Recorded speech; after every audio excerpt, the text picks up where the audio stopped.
لەگەڵ دابەزینی هێزی زریانی ماتیو بەڵام هەرجێی مەترسیە بۆستانی فلۆریدا. هێشتاش تورکیا جێی نیگەرانی سەرەکیە لە ئۆپەراسیۆنی ڕزگارکردنی مووسڵدا. سەرۆکی کۆڵۆمبیا خەڵاتی ئەم ساڵی نۆبڵ بۆ ئاشتی بەدەستدێنێت.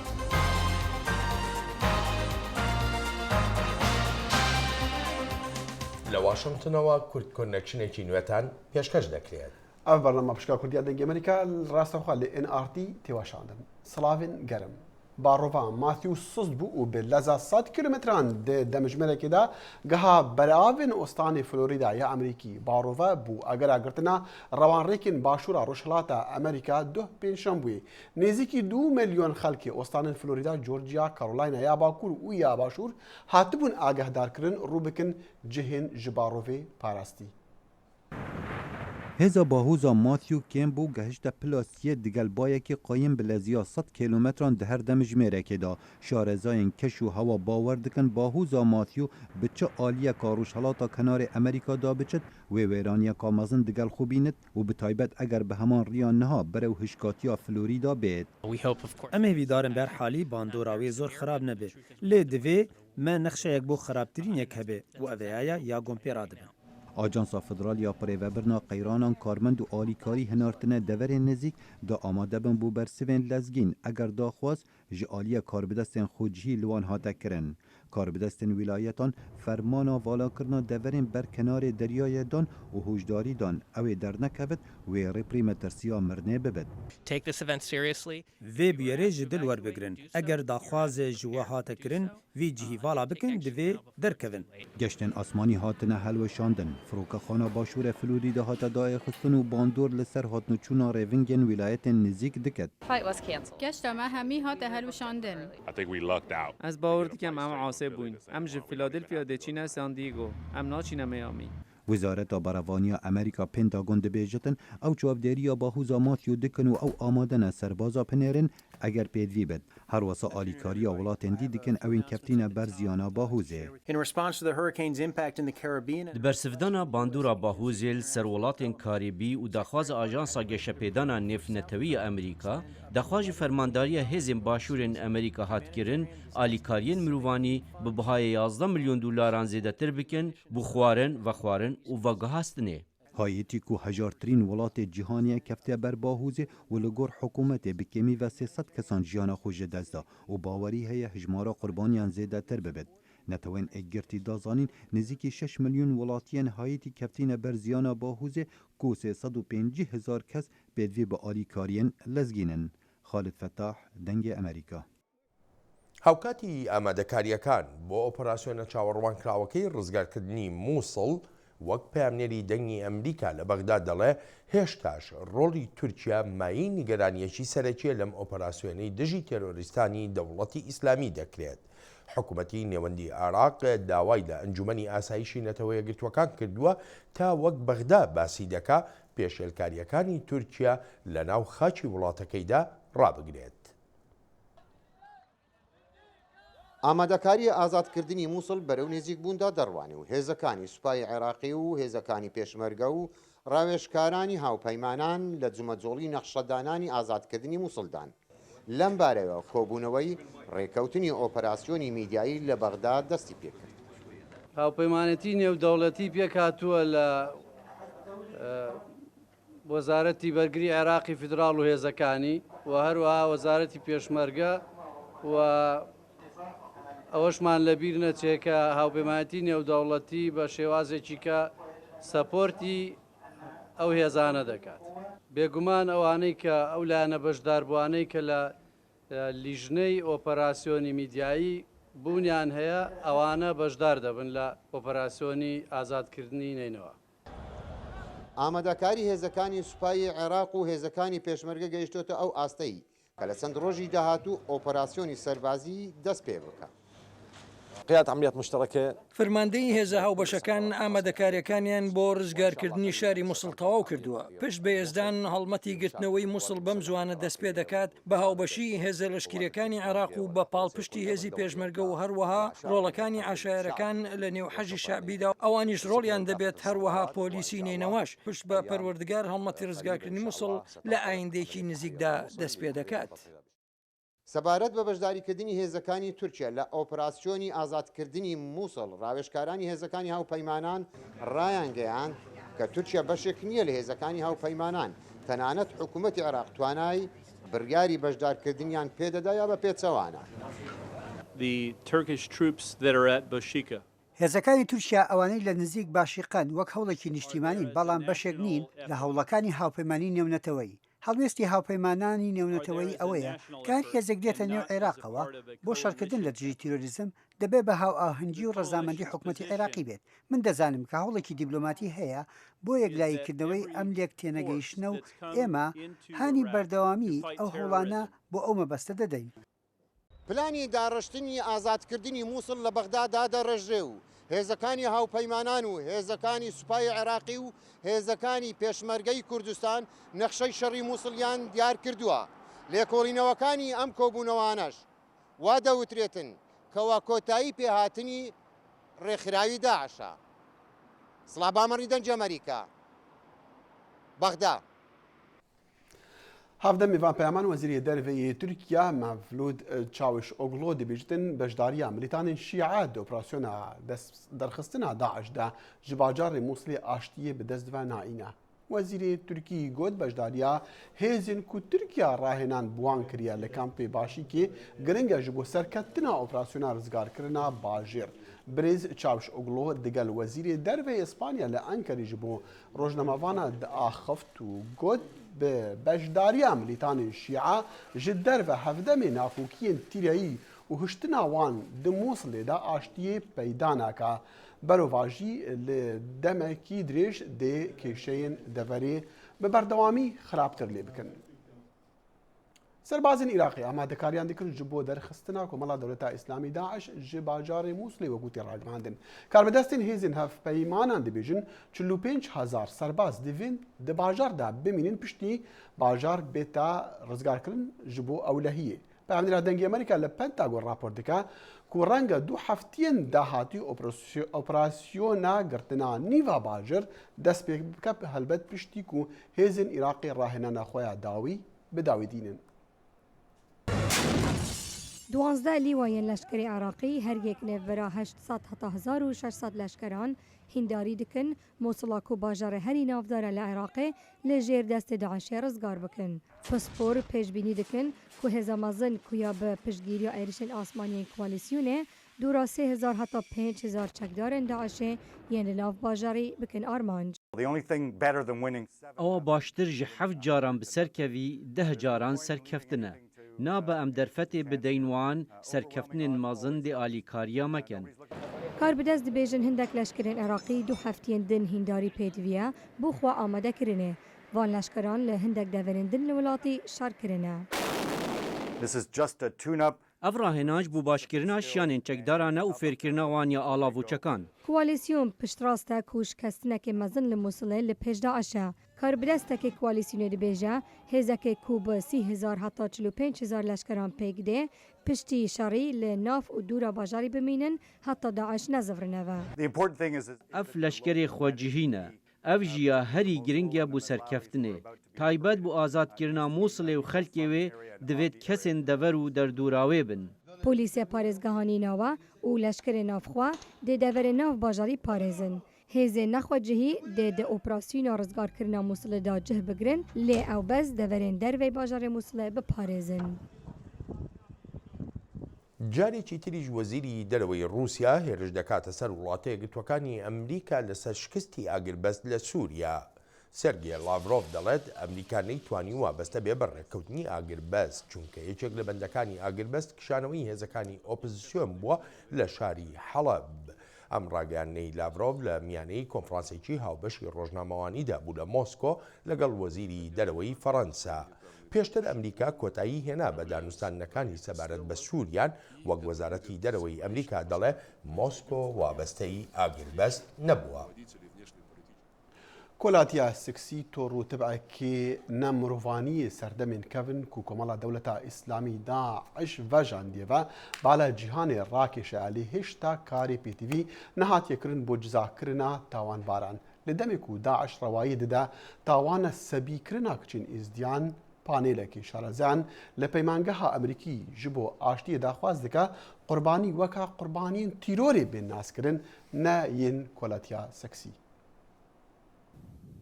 بهێریشا لەسەر شەنگاڵێ و سەبیکردنە هەزاران کەچ و زارۆکی نێزدیان کۆمەڵا دەوڵەتە ئیسلامی داعش تۆڕێ هۆڤانەیە بەری سەدان و هەزاران ساڵان نوکرەوە.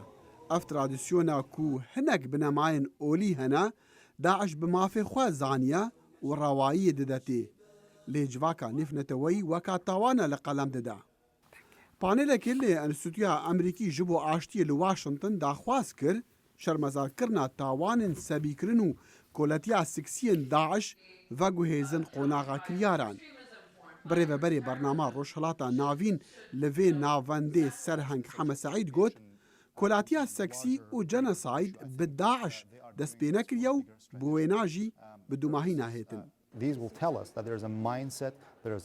Ew ji me re ron dikin ku çawa nêrîn kevnişopiyên dîrokî û dezgehên cilbicir hene ku derê li pêş wan kiryaran hovaneyên Daişê ve dikin ji wan re derfetan çê dikin û dibin deng bo wan. Loma civatên navnetewî ji bo wan giring e ku bikaribin li kêşiya dûrdemî binerin û sedemên civakî û rêxistinîyên wan îdeolojiyan bizanin ku Esad, Qeddefî û Saddam û yendin tomên wan çandine û vê gave bi avayekê nû derketine holê.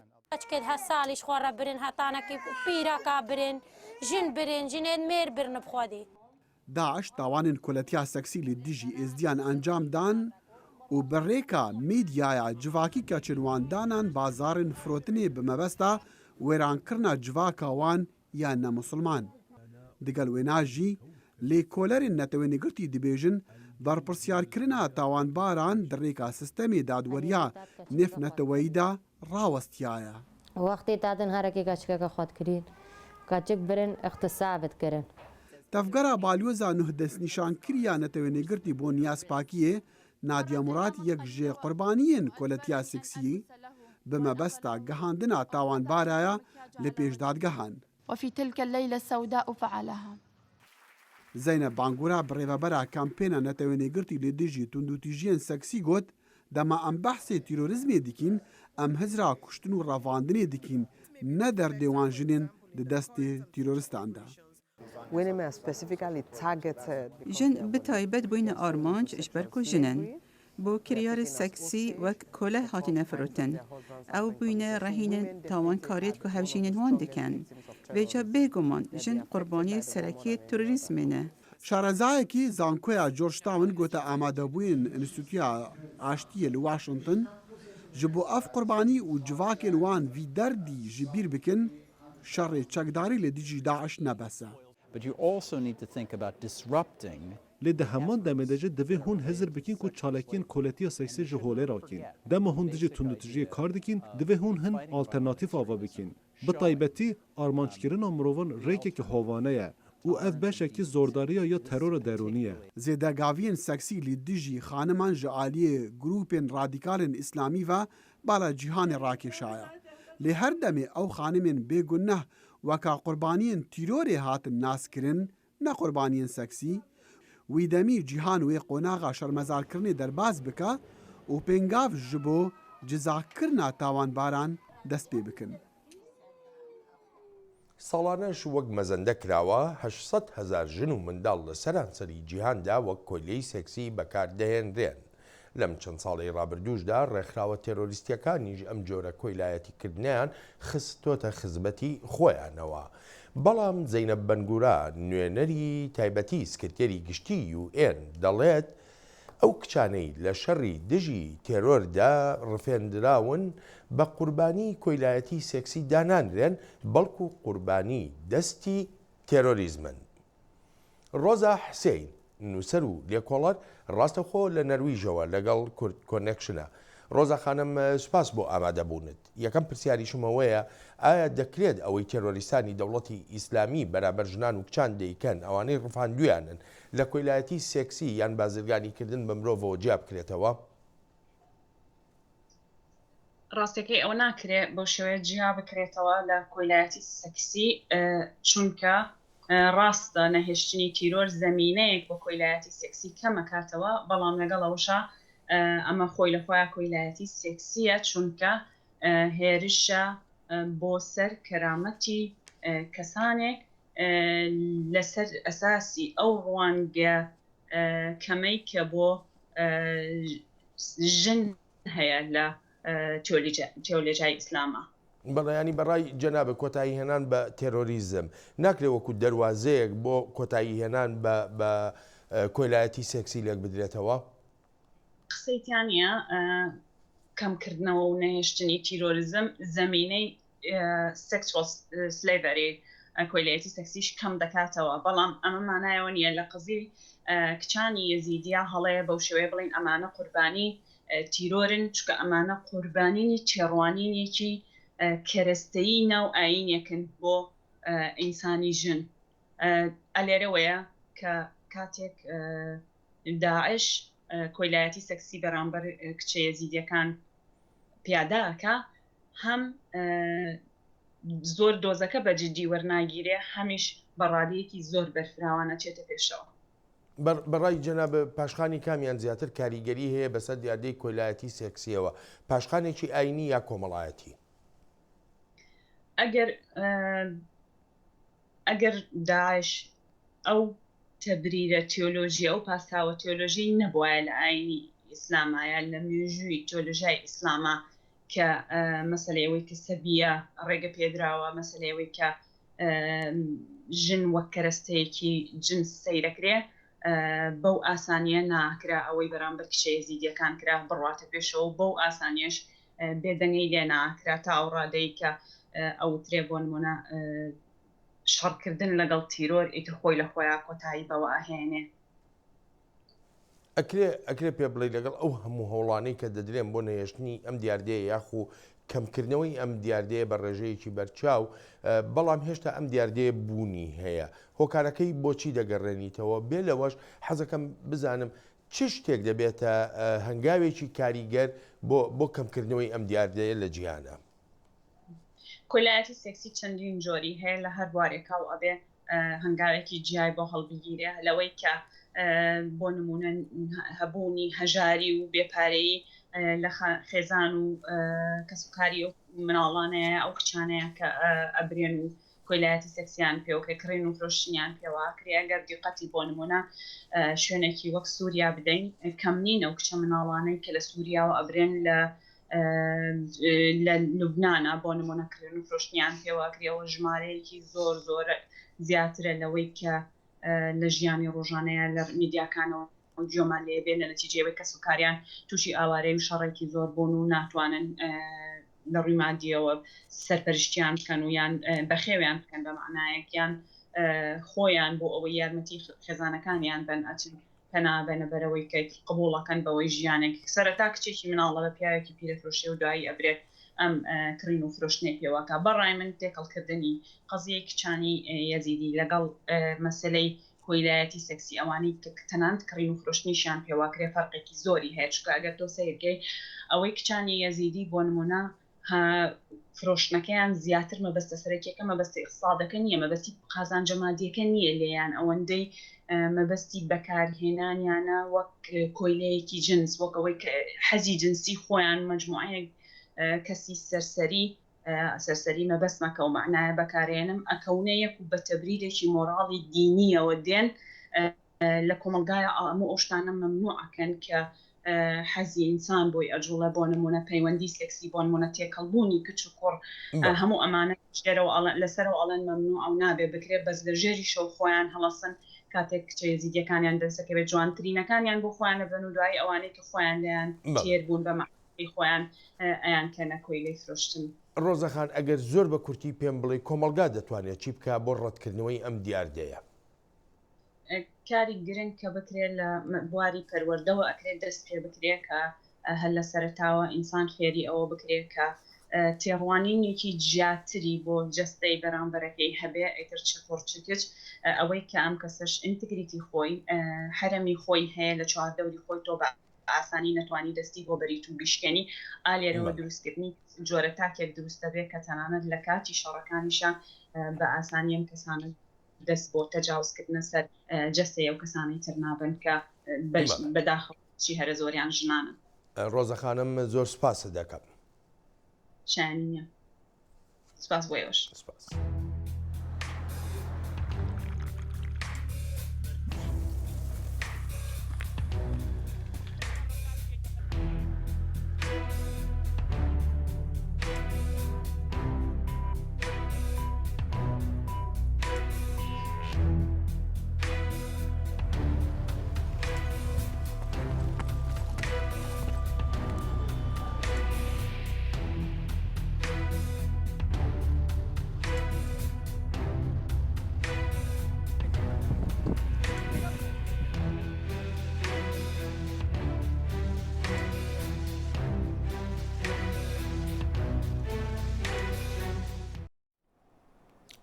لە باژارێکی سێمێلی نزیک دهۆکی پێشمەرگەیەن هەرێما کوردستانە عێراقی مۆزەخانەك ڤەکریە تێدا چەک و جەبەلخانەیە داعش وان دشەڕان دەگرتین نیشان دەدەن جوانە ژی چەکێک و داعش بخوا دروستکرین.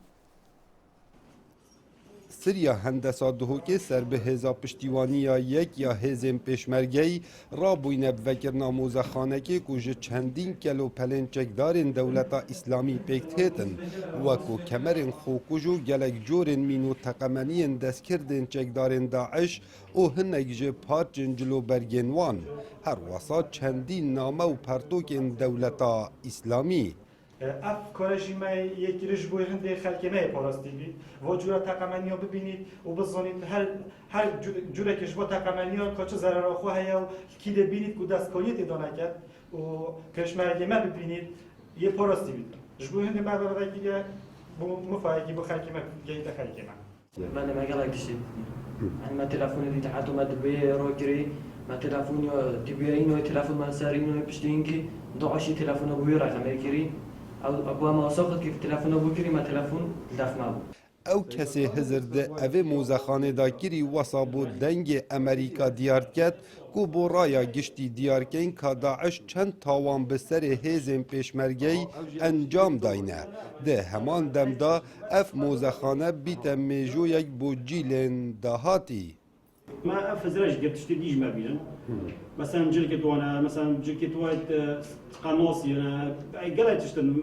هر تشتي وايد بس مكتي ما ينوي بله دا باشورش هرچی بید مثلا سحقه دیویش اول دو عشر شيء سمون اول هجوم دیری بی گنده هجوم وانکیت گنده دیره کبرای سعودی بی اف حزامات بر بی بریندار بی ویا خب بقیدن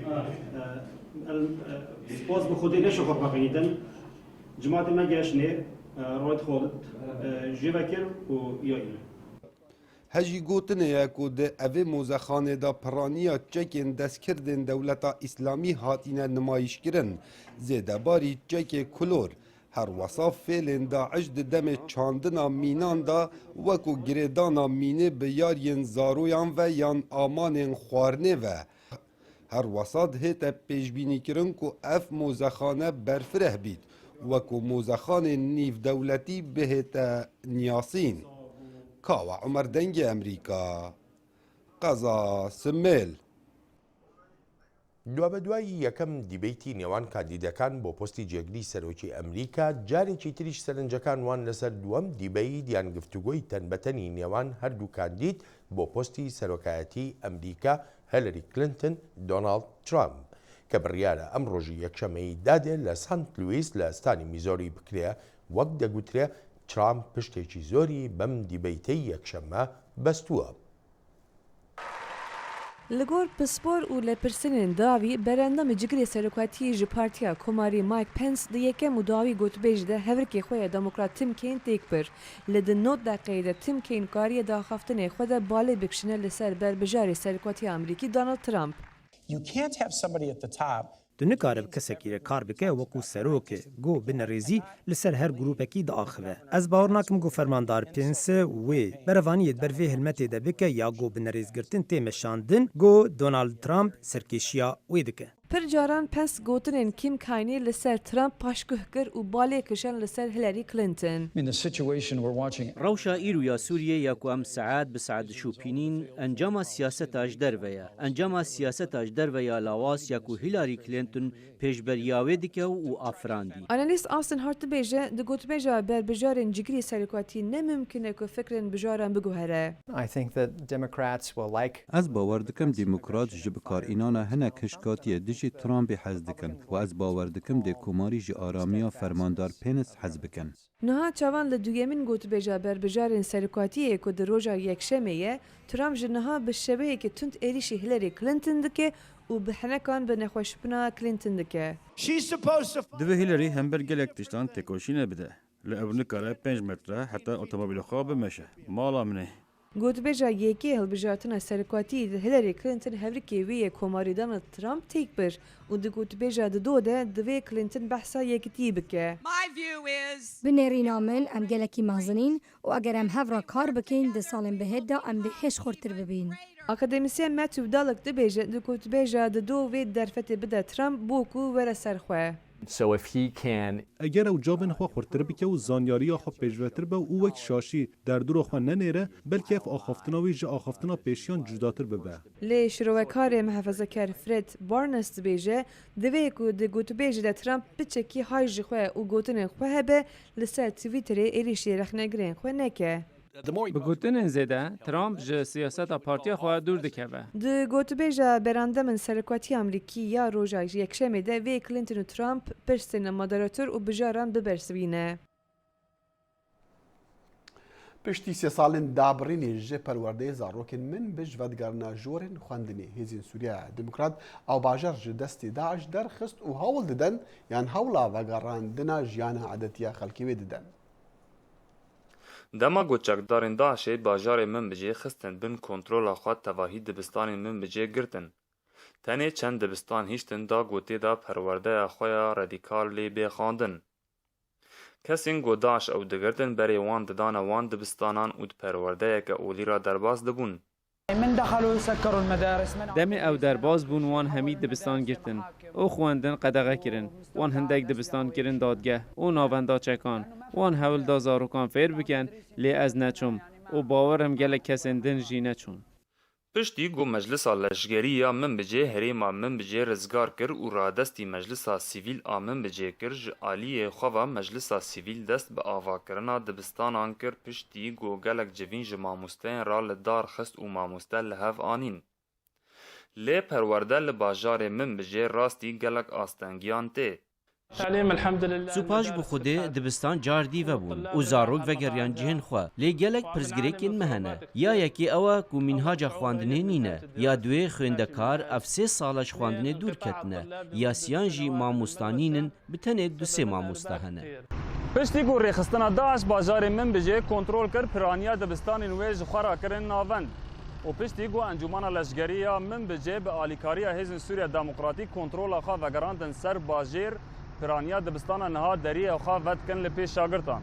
Mahmûd Balî dengê Amerîka bajarê min bijê. Juan Manuel Santos xelatî Nobelî em sal bo aştî bedest dihêne.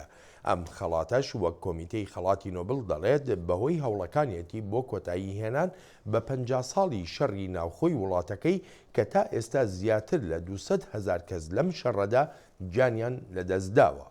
ڕاگەیاندنی ئەم خەڵاتەش تەنها چەند ڕۆژێکە پاش ئەوەی دەنگدەران لە کۆڵۆمبیا لە ڕفراندۆمێکدا ئەو ڕێککەوتنیان ڕەت کردەوە لەگەڵ سەرهەڵداواندا.